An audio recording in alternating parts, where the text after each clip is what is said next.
果你叫 ChatGPT 預計5年之後你會變成點，佢會俾啲咩答案你呢？佢俾我嘅答案呢，比起破產更加恐怖。佢話我唔會破產，但係咧會永遠卡喺原地，永遠好似見到希望，但係永遠都唔會有改變。你可以用以下嘅 ChatGPT 提示幫你揾出你嘅錯誤模式。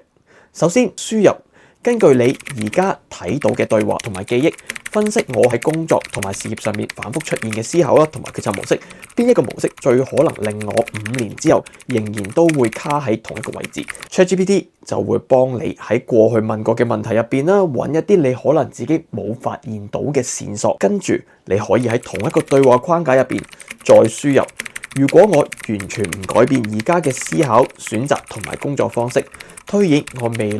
5年之後嘅事業、收入或者生活狀態，呢一句對話就會令到 ChatGPT 講俾你知道，到底你之後有啲乜嘢唔好嘅結果。你嘅未來咧唔一定會被 AI 咧準確預測到，但係佢可能會令到你提早知道，如果唔改變，你嘅選擇正在將你帶去邊度。想要完整嘅提示咧，先追蹤我，然後再留言未來，我為你分享完整嘅提示。